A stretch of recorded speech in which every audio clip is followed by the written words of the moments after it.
Hello, Scott here, and welcome to yet another completely unprofessional unboxing. And today is going to be relatively short and sweet. I'm going to be focusing on this little envelope right here. And what's inside of it is something that comes to my mailbox around maybe once a month, sometimes every couple months, but it is always full of wonderful goodness and never disappoints.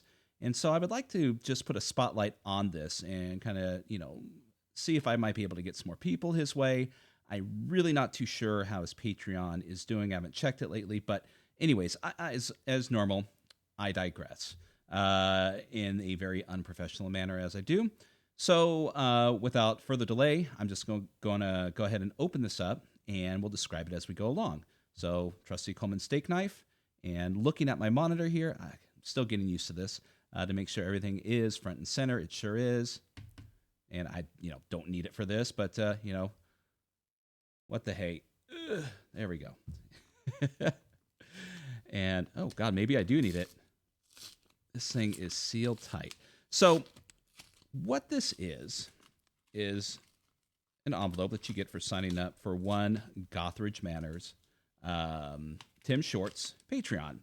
And as mentioned in the last podcast that I did with Titterpigs, and there's a video here on the site highlighting that, just doing some cross promotion and whatnot. What has got brought up well, what was the topic was zines, and what I had brought up, and Anthony, Jesus Christ, it's been a morning. What what Andy brought up was a workhorse of a man, Tim Shorts, Gothridge Manor. Listen to his podcast, who has a Patreon. And, when you sign up for Patreon, you're going to get a variety of things that, give you reason to sign up for it. Some are very simple. If it's a podcast, you get access to the podcast early. You may get some behind the scenes stuff. You may get, certain bits that allow you to support what you like, but still get something extra in return.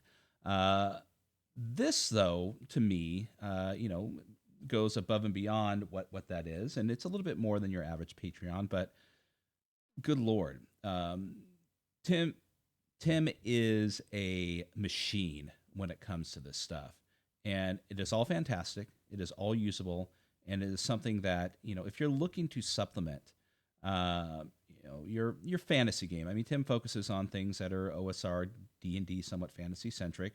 But if you're looking to supplement your game and you're looking to do it for a relatively inexpensive price, I think it's $4 or $5 a month. I could be mistaken. You're going to have something, much like a subscription service that we all belong to one way or another, of wonderful little things that are going to give a little bit of extra nuance, a little bit of extra ideas, a little bit of extra inspiration, imagination to your game that he provides for this low cost to everybody that signs up for it. So without further ado, let's see what we got this time. So So first off, we have General Store in Hounds Head by Tim Shorts, all artwork by William McAuslin, a micro location, number 35. So he's done 34 of these already. So yeah, I mean, just the production is pretty crazy in my opinion. So opening this up, it's essentially a general store. So you're going to have your standard array of equipment, all in one nice, neat little package, along with some information on the people who are working there, who may live there, along with some information about their personalities and, how you can interject them into your game. But it's going to go into a little bit more detail. General stores are always kind of a somewhat easy cop-out in most fantasy RPG books as a one-stop shop. Little things that you can go in there to get your characters the stuff they need and get them on their way to what really matters, the adventure. But nothing says that you can't, give a little bit of personality to these stores. I mean, the people running them could be very wonderful NPCs that will provide more than just, the occasional caltrop, cooking pot, or, vial of holy water. And so it seems what Tim may have provided here, something such as that. But also to flesh it out, we've got a random week at the general store, random customers that can pop in and out, and a rear table, and then also a nice little sheet to add or remove what's available. I mean, not everything is going to be available at any given moment. As I said, they kind of tend to be a cop out to move on to other things, but you could. Nothing says that they have to be there, and the reason why they're not there could lead to some other adventure. So fantastic, a nice little way to add some personality to a merchant store, general store in your game. So, and I mean, now mind you, I'm gonna if this was something that was provided for the Patreon, a lot of people would say, well, that's fantastic, that's enough. Um, Great. What's coming out next month? But usually, the what comes in the envelope is not a singular item; it's multiple. So, what else do we have here? Next up, we have the Little Book of Barrels, Volume 2, Hilda of the Red Sword, Orm, another micro adventure, number 100. So 100 of these. Written by Tim Shorts, interior art by William McCausland, Dean Spencer, and maps by Tim Shorts. So here we are. So we've got a nice little, and it's an adventure, so I'm going to kind of flip through it quickly to kind of save spoilers. But we have, your nice little adventure, a brief amount of information to kind of help you out, a nice little bullet point system here in regards to the locations inside this micro adventure, a sheet providing you these kind of standard OSR array of information and stats for any monsters or NPCs.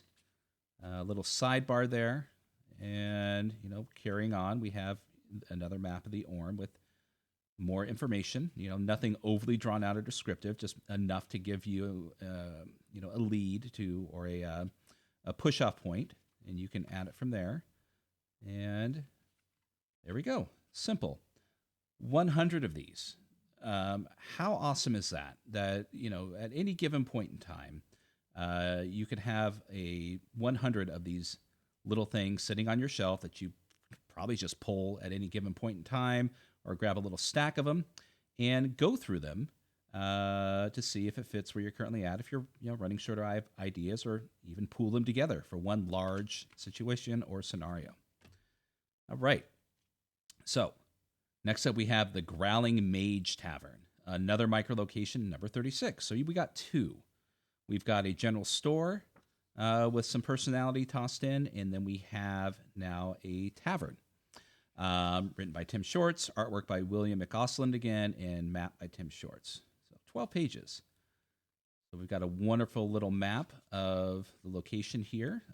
The inn itself has an outhouse, chicken coop, blacksmith stable, and dovecote. Sorry, I don't know what that is, but I will look it up, even if I'm pronouncing that correctly. I'm sure it may be described in here. So we've got the menu.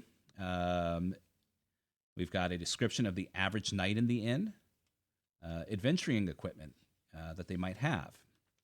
A nice set of 8 roomers. Fantastic. That's more than generous. Usually it's 4, maybe 6.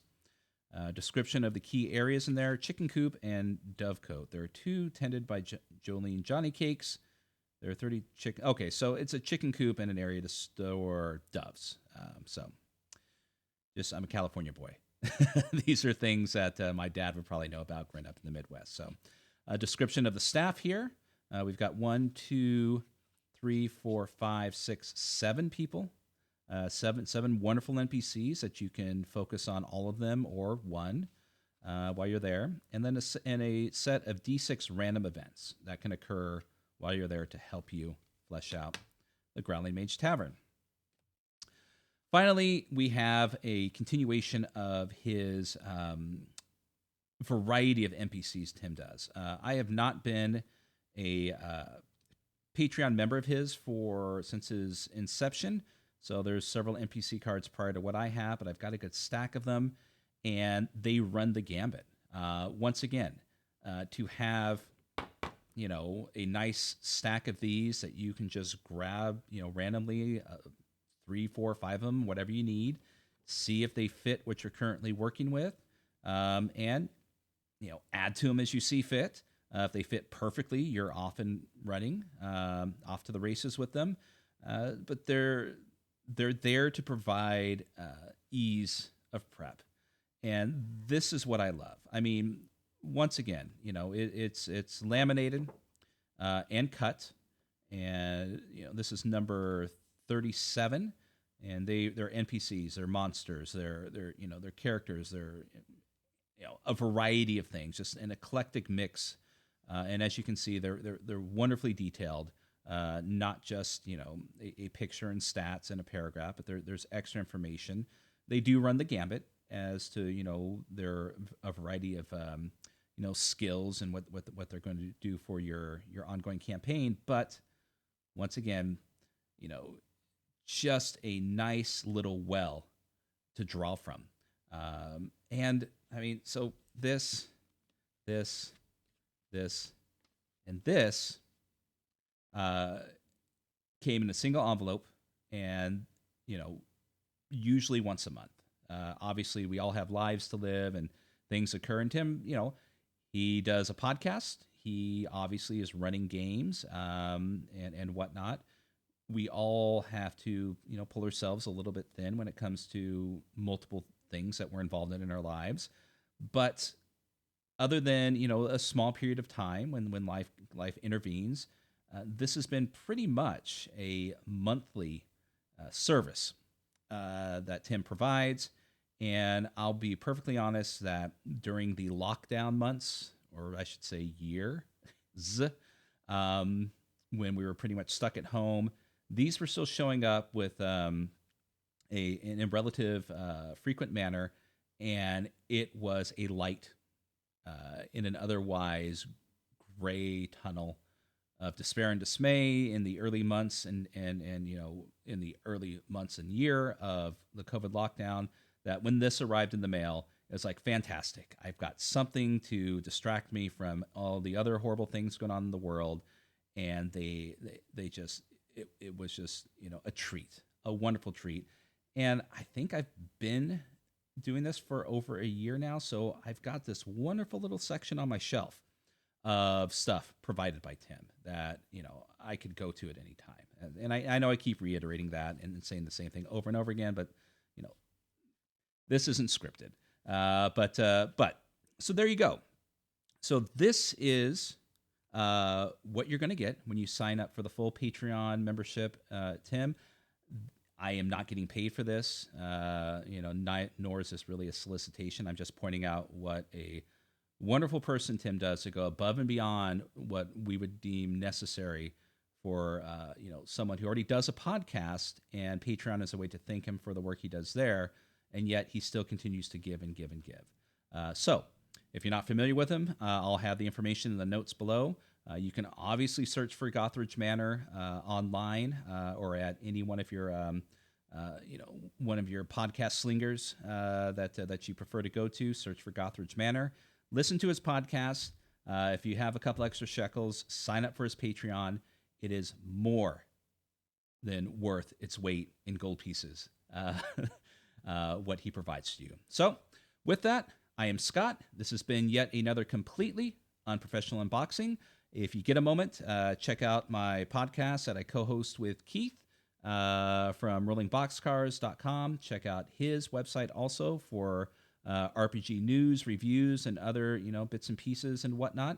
And it would help if I mentioned the podcast Titterpigs. Check out Titterpigs.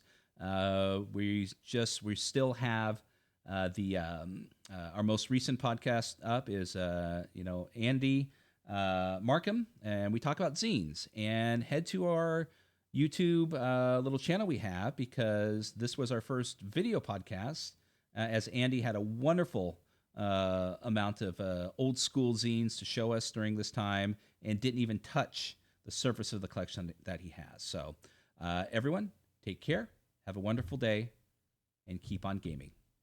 Bye.